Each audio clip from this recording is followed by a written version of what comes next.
Bismillahirrahmanirrahim. Assalamualaikum warahmatullahi wabarakatuh.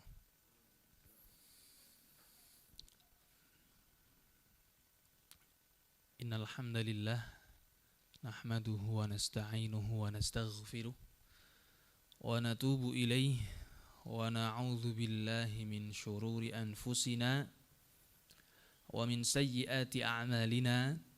Man yahdihillahu fala mudilla lahu wa man yudlilhu fala hadiya lahu. Asyhadu an la ilaha illallah wahdahu la syarika lah wa asyhadu anna Muhammadan abduhu wa rasuluh sallallahu alaihi wa ala alihi wa azwajihi wa man sara ala nahjihi ila yaumiddin wa sallama tasliman mazida.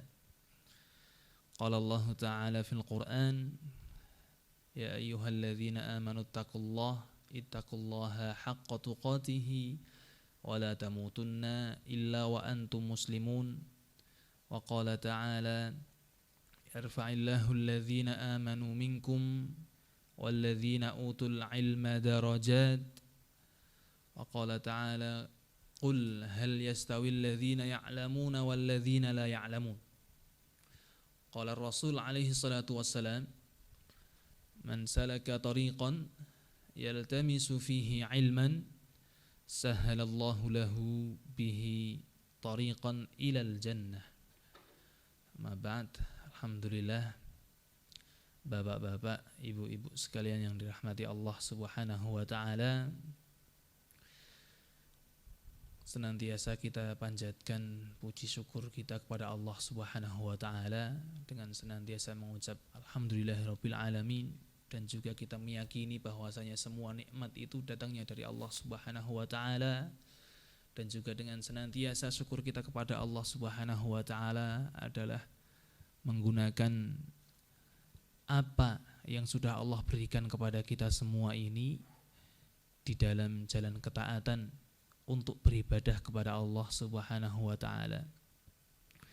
Dan juga tentunya nikmat yang Allah Subhanahu wa taala berikan kepada kita semua sangatlah banyak sekali. Nikmat iman, nikmat Islam, nikmat hidayah, taufik, dan juga nikmat semangat yang Allah berikan kepada kita semua. Pagi-pagi kita memiliki tekad niat yang kuat untuk belajar bersama, mempelajari agama Allah Subhanahu wa taala. Ini adalah nikmat yang sangat luar biasa yang Allah berikan kepada kita semua, tapi tidak semua orang mendapatkannya, sehingga harus kita syukuri. Bahkan nikmat Allah Subhanahu wa taala kalau kita syukuri, maka wujud syukur kita kepada Allah Subhanahu wa taala ini harus kita syukuri juga. Harus kita syukuri juga. Kalau murid Imam Asy-Syafi'i rahimahullahu taala, Al-Imam Al-Muzanni rahimahullah, salah seorang murid Al-Imam Asy-Syafi'i, beliau mengatakan, maqala al-'abdu alhamdulillahi qattu illa wajabat alaihi ni'mah. Tidaklah seorang hamba itu ketika ia mengatakan, ia mengucapkan alhamdulillah saja, ucapan alhamdulillah itu adalah merupakan nikmat dari Allah Subhanahu wa taala, kecuali itu adalah merupakan nikmat. Ketika seorang mengucapkan alhamdulillah, maka itu adalah nikmat dari Allah Subhanahu wa taala. Assalamualaikum. Kemudian beliau mengatakan, fama jazaa'u tilkan ni'mah. Lantas apa? Apa yang harus ia lakukan terhadap nikmat yang ia bisa mengucap alhamdulillah tadi itu? Jazaa'uhu an yaqul alhamdulillah. Balasannya ataupun yang harus ia lakukan adalah ia pun mengucapkan alhamdulillah kembali, karena dia telah diberikan kesempatan oleh Allah Subhanahu wa taala, diberikan bimbingan oleh Allah Subhanahu wa taala bisa mengucap alhamdulillah. Sehingga alhamdulillah yang pertama itu disyukuri dengan alhamdulillah yang kedua. Alhamdulillah yang kedua disyukuri dengan alhamdulillah yang ketiga, dan seterusnya demikian. sehingga sampai tiada ujungnya, tiada batasnya. Artinya adalah bahwasanya masing-masing dari kita hendaklah bersyukur kepada Allah Subhanahu wa taala sampai kapan? Ya, sampai akhir hayat kita, sampai akhir hayat kita. Bapak Ibu sekalian yang dirahmati Allah Subhanahu wa taala, kemudian juga salat serta salam semoga senantiasa tercurah limpahkan kepada baginda kita, suri tauladan kita, Nabiullah Muhammad sallallahu alaihi Rasul alaihi salatu wassalam, yang telah membimbing para sahabatnya. Semua apa yang Allah ajarkan kepada Nabi Muhammad sallallahu alaihi wasallam beliau ajarkan kepada para sahabatnya. Para sahabatnya pun juga kemudian melanjutkan dakwah Rasul alaihi salatu wassalam kepada generasi setelahnya, mereka para tabi'in. Terus demikian sampai alhamdulillah kita pun juga bisa merasakannya, merasakan nikmatnya Islam. Ini semua adalah karena keikhlasan orang-orang yang mendahului kita, orang-orang sebelum kita mendakwahkan agama Allah Subhanahu wa taala ini. Kalau kita bayangkan bagaimana susahnya atau repotnya, betapa gigihnya dakwah orang-orang sebelum kita, sangat luar biasa sekali. Sejak zaman Rasulullah, zaman yang kendaraan bermesin itu tidak ada, kendaraan bermotor tidak ada, tapi kemudian ternyata agama Islam itu bisa tersebar luas ke penjuru dunia. Adanya kendaraan bermotor, kendaraan bermesin itu kan belum lama kalau dibandingkan dengan lamanya sejak Rasul diutus sampai sekarang ini. Tapi ternyata Allah Subhanahu wa taala adalah Zat yang Maha Kuasa, sehingga Allah Subhanahu wa taala menghendaki agama Allah Subhanahu wa taala itu tersebar luas sampai ke penjuru dunia ini, sehingga kita pun juga bisa merasakannya. Walhamdulillahirabbil alamin. Bapak Ibu sekalian yang dirahmati Allah Subhanahu wa taala, masing-masing dari kita namanya manusia ya. Manusia itu tempatnya salah, tempatnya dosa. Ya memang demikian manusia. Memang demikian manusia. Kalau tidak bersalah, enggak ada salah, enggak ada dosa, itu ya bukan manusia. Mereka malaikat. Ataupun kalau dari golongan manusia ya mereka adalah para nabi Allah Subhanahu wa taala, para rasul Allah Subhanahu wa taala yang beliau adalah maksum, dijaga oleh Allah Subhanahu wa taala. Tapi kita sebagai manusia biasa, rasul bukan, nabi bukan, orang soleh masih semoga. Ya, kita berdoa kepada Allah Subhanahu wa taala semoga kita semua termasuk di antara barisan orang-orang yang soleh tadi itu. Kita sebagai manusia biasa tempatnya salah, tempatnya dosa. Seringkali kita berbuat salah, seringkali kita berbuat dosa, sebagaimana yang Rasul alaihi salatu wassalam sabdakan dalam hadis. Beliau mengatakan, kullu bani Adam khata' wa khairul khata'ina tawwabun. Beliau mengatakan setiap anak Adam, setiap manusia itu memiliki sifat khata'. Khata' itu artinya adalah senantiasa berbuat salah, terus menerus berbuat salah. Jadi salahnya itu tidak cuma sekali dua kali saja, tapi salahnya itu berkali-kali, berulang-ulang. Nah itulah manusia, memiliki sifat khata'. Ia senantiasa sering mengulang kesalahan, sering mengulang dosa, kemaksiatan kepada Allah Subhanahu wa taala. Wa khairul khata'in at-tawwabun. Dan juga sebaik-baik mereka orang yang berbuat salah adalah mereka orang-orang yang senantiasa kembali kepada Allah Subhanahu wa taala. Berbuat salah, kembali kepada Allah Subhanahu wa taala. Bertaubat kepada Allah Subhanahu wa taala. Dari hadis ini ada orang yang terkadang itu memelesetkan hadis ini.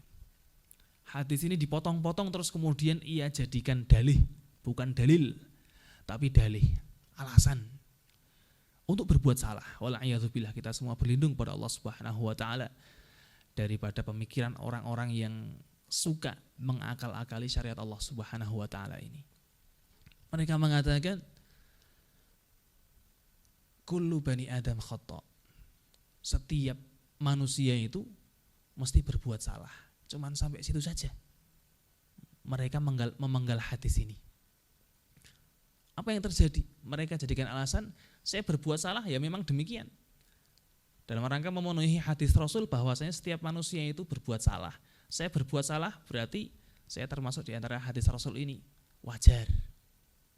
Yang mereka katakan demikian. Wal'iyadzubillah, kita semua berlindung pada Allah Subhanahu wa taala. Mereka tidak memahami hadis secara seutuhnya, sehingga mereka malah terjerumus kepada dosa yang itu besar, bahkan bisa mengeluarkan dirinya dari keislaman. Artinya murtad, wal'iyadzubillah, mengolok-olok syariat Allah Subhanahu wa taala, mengakal-akali syariat Allah Subhanahu wa taala. Kalau dalam bahasa kita orang Jawa mungkin mengatakan, atau orang Jogja, gimana ya? Wajar, menungso gawe dosa wajar. Orang mengatakan demikian. Bukan masalah wajar atau tidak wajar. Kita iya tempatnya bersalah.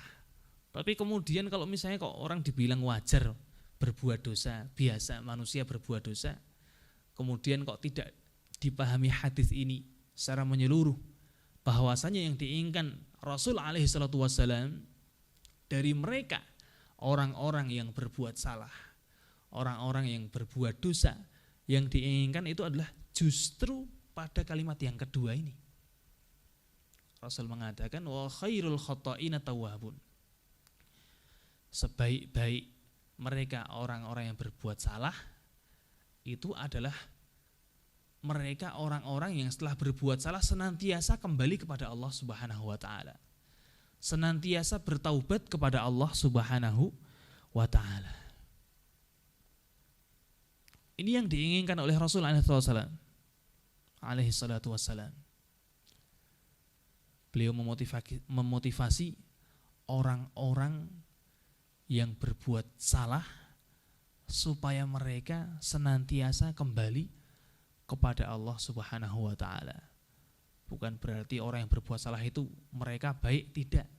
Tapi orang yang berbuat salah yang baik itu mereka yang kembali kepada Allah Subhanahu wa taala. Nah, itu mereka orang-orang baik. Tahu dirinya berdosa, dia mengetahui bahwasanya Allah Subhanahu wa taala adalah zat yang menciptakannya, zat yang maha pengampun. Dia tahu kemana dia harus meminta ampunan. Maka kemudian dia pun setelah berbuat salah meminta ampun kepada Allah Subhanahu wa ta'ala.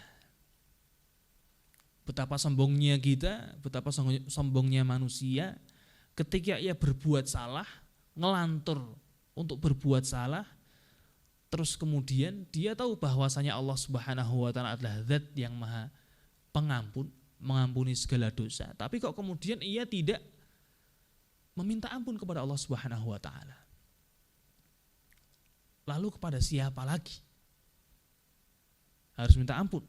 Kalau dia kepada Allah saja, zat yang menciptakannya, zat yang maha pengampun segala dosa, tidak mau minta maaf kepada Allah. Na'udzubillah, kita semua berlindung kepada Allah Subhanahu wa taala daripada sifat sombong. Kita tidak mau meminta ampun kepada Allah Subhanahu wa taala. Bapak Ibu sekalian yang dirahmati Allah Subhanahu wa taala, karena tentunya ketika seseorang itu berbuat kesalahan, berbuat dosa, lalu kemudian ia bertaubat kepada Allah Subhanahu wa taala, ia minta ampun kepada Allah Subhanahu wa taala, maka ini dikatakan oleh Allah Subhanahu wa taala termasuk di antara tanda cinta Allah Subhanahu wa taala kepada para hambanya. Dengan catatan ya mereka bertaubat kepada Allah Subhanahu wa taala. Yang tadinya itu mereka berbuat salah, tanda murka Allah Subhanahu wa taala kepada mereka. Mereka dijauhkan daripada hal-hal kebaikan. Kemudian ketika mereka berbuat bertaubat kepada Allah Subhanahu wa taala, ini tanda cinta Allah Subhanahu wa taala. Allah Subhanahu wa taala berfirman mengabarkan kepada kita semua dalam Al-Qur'an, innallaha yuhibbut tawwabin wa yuhibbul mutatahhirin. Sesungguhnya Allah Subhanahu wa taala itu cinta. Cinta kepada siapa? Cinta kepada mereka orang-orang yang at-tawwabin, senantiasa bertaubat, senantiasa kembali kepada Allah Subhanahu wa taala. Wa yuhibbul mutatahhirin, dan juga senantiasa Allah Subhanahu wa taala cinta kepada mereka orang-orang yang senantiasa mensucikan diri mereka. Tanda cinta dari Allah Subhanahu wa taala. Yang sebelumnya itu mereka berbuat dosa, boleh jadi adalah merupakan tanda keburukan. Allah menginginkan mereka jauh daripada Allah Subhanahu wa taala atau daripada agama Allah Subhanahu wa taala. Allah malingkan daripada perbuatan-perbuatan yang baik. Tapi kemudian mereka memilih bertaubat kembali kepada Allah Subhanahu wa taala. Ini semua yang kita harapkan, yang kita inginkan. Bahwasanya kita senantiasa berdoa, senantiasa meminta kepada Allah Subhanahu wa taala semoga kita semua ini menjadi orang-orang yang tidak bosan untuk bertaubat kepada Allah Subhanahu wa taala. Tidak bosan untuk senantiasa meminta ampun kepada Allah Subhanahu wa taala. Karena apabila seorang hamba kok kemudian dia menyatakan dirinya bosan beribadah kepada Allah Subhanahu wa taala, bosan meminta ampun kepada Allah Subhanahu wa taala, wal a'yadzu billah. Kita semua berlindung kepada Allah Subhanahu wa taala daripada sifat demikian. Karena kita butuh terhadap ampunan Allah Subhanahu wa taala. Kita memerlukan ampunan Allah Subhanahu wa taala. Allah Subhanahu wa taala tidak memerlukan kita, tapi kitalah sebagai hamba Allah Subhanahu wa taala yang sangat-sangat membutuhkan ampunan Allah, rahmat Allah, kasih sayang Allah. Kita semua butuh terhadap sifat-sifat baik Allah Subhanahu wa taala. Bapak Ibu sekalian yang dirahmati Allah Subhanahu wa taala, karena kita semua manusia. Yang namanya manusia itu kan sama Allah Subhanahu wa taala sudah ditakdirkan manusia itu memiliki pikiran. Manusia juga memiliki hawa nafsu. Hawa nafsu itulah yang kemudian menggiring manusia untuk kemudian berbuat maksiat kepada Allah Subhanahu wa taala, yang harus kita taubati. Ya. Allah Subhanahu wa taala mengatakan dalam Al-Qur'an, innan nafsa la'ammaratun bisu. Sesungguhnya yang namanya jiwa, yang namanya hawa nafsu itu, ia senantiasa ammarah, terus-menerus menyuruh, terus-menerus menyeru kepada kejelekan, kepada perbuatan jelek. Ini yang namanya hawa nafsu.